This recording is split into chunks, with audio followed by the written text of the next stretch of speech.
తిమోతికి రాసిన 2వ పత్రిక. అపోస్తులైన పౌలు తిమోతికి రాసిన 2వ పత్రిక 20వ వచనం నుంచి చదువుతాం. 2వ అధ్యాయం 20వ వచనం. తిమోతికి రాసిన 2వ పత్రిక 2వ అధ్యాయం 20వ వచనం. గొప్ప ఇంటిలో వెండి పాత్రలు, బంగారు పాత్రలు కర్రవియు మట్టివి కూడా ఉండును.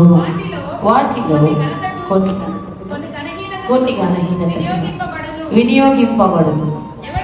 ఎవడైనా వీటిలో తన్ను తాను పవిత్రపరచుకుని వాడు పరిశుద్ధపరచబడు.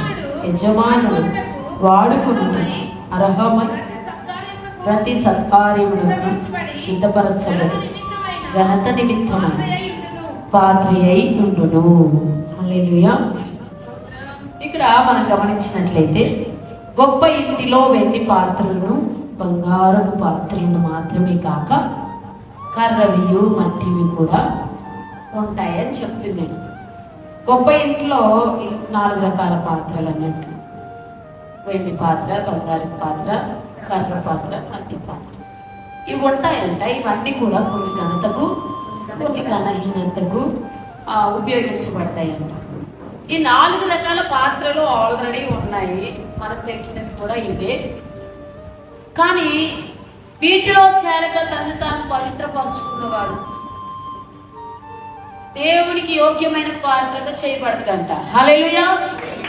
ఒకసారి మీరు చూసినట్లయితే వాడుకొనుతో, యజమానుడు వాడుకొనుతో అర్హమైన ప్రతి సత్కార్యములకు సిద్ధపరచబడి ఘనత నిమిత్తమైన పాత్రయై ఉండు. ఇంకా ఈ 4 రకాల పాత్ర కంటే వేరొక రకమైన పాత్ర ఏముంది?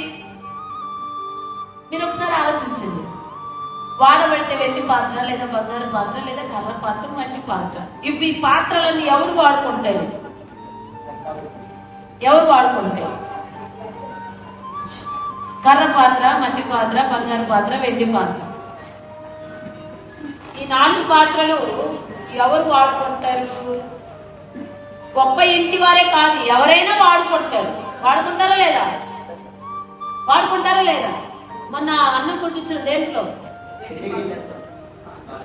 వెండి గిన్నెలో పెట్టి కుట్టించాం. మీరేమన్నా ధనవంతులా, కోటీశ్వర్లా? కాదే. ఒక వెండి పాత్ర, ఒక చిన్న వెండి గిన్నె కొనుక్కోవడానికి ధనవంతులు అవ్వాల్సిన అవసరం లే. బంగారు పాత్ర కొనుక్కోవడానికి గొప్ప ధనవంతులు అవసరం లే. కొనుక్కోవాలని ఆలోచన ఉంటే ఎట్టగైనా కొనుక్కుంటాం. వెండిది కొనుక్కొని పైన బంగారు పోతే పోసుకుంటాం. మొత్తానికి ఏదో ఒక పాత్ర కొనుక్కోవాలనే ఉద్దేశం, ఆశ ఉంటే మనుషులు ఈ 4 పాత్రలను వాడుకోవచ్చు, వాడుకుంటారు. కానీ మనుషులు వాడుకునే ఈ పాత్రలా మనం ఉండకుండా ఎవరు వాడుకునే పాత్రలా ఉండాలంట? దేవుడు వాడుకునే పాత్రలా ఉండాలి. హల్లెలూయా. దేవుడు వాడుకునే పాత్ర ఇంకెట్టుండిద్ది అంటే అది విరిగి నలిగిపోయిన పాత్ర. హల్లెలూయా. పగిలిపోయిన పాత్రను ఎవరు వాడుకోరు, పనికిరాని పాత్రను ఎవరు వాడుకోరు. కానీ అది యేసయ్య వాడుకుంటారు.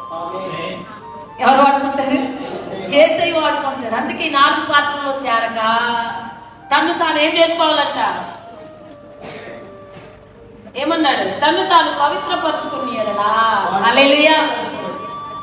ఆ 4 పాత్రలకు ఉండవలసిన అతిశయం ఉంటది. వెండి పాత్రకు అతిశయం వేరే ఉంటది, బంగారు పాత్ర అతిశయం వేరే ఉంటది, కర్ర పాత్ర అతిశయం వేరే ఉంటది, మట్టి పాత్ర అతిశయం వేరే ఉంటది. కానీ అతిశయించని పాత్ర ఏదైనా ఉంటే ఆయన వాడుకునే పాత్ర, అదే మనము. హల్లెలూయా. హల్లెలూయా. నువ్వు గనక దేవుని సువర్తమానమును తెలియపరచాలని ఒక ఉద్దేశము కలిగి ఉంటే, నిన్ను నువ్వు పరిశుద్ధపరచుకోగలిగితే ఆయన వాడుకోను అర్హమైన పాత్రగా నిన్ను సిద్ధపరుస్తాడు. దేవుడికి మహిమ కలుగును కాదు. నిన్ను వాడుకునే పాత్రగా, యేసు వాడుకునే పాత్రగా, దేవుడు వాడుకునే పాత్రగా నువ్వు ఉండాలి. నేను అలా ఉంటా ఇలా ఉంటా అనుకోబాకు. ఎలా ఉండాలి? అయ్యా నువ్వు వాడుకునే పాత్రగా ఉంటాను, నువ్వు వాడుకో అనాలి. నువ్వు వాడుకో అని చెప్పి నీ ఇష్టం వచ్చినట్టు ఉండడం కాదు. కొంతమంది చెప్తారు, నన్ను వాడుకోయా, నా బలం ఉన్నప్పుడు వాడుకో, రాలిపోకముందే వాడుకో అంటే. కానీ దగ్గరికి మాత్రం రారు, చేతిలోకి మాత్రం రారు. నువ్వు ఎప్పుడు వెళ్తే అప్పుడు వస్తామంటే ఎప్పుడు రారు. ప్రియ దేవుని బిడ్డలారా, దేవుడి దగ్గర వాడుకునే పాత్ర ఎలా ఉంటుందంటే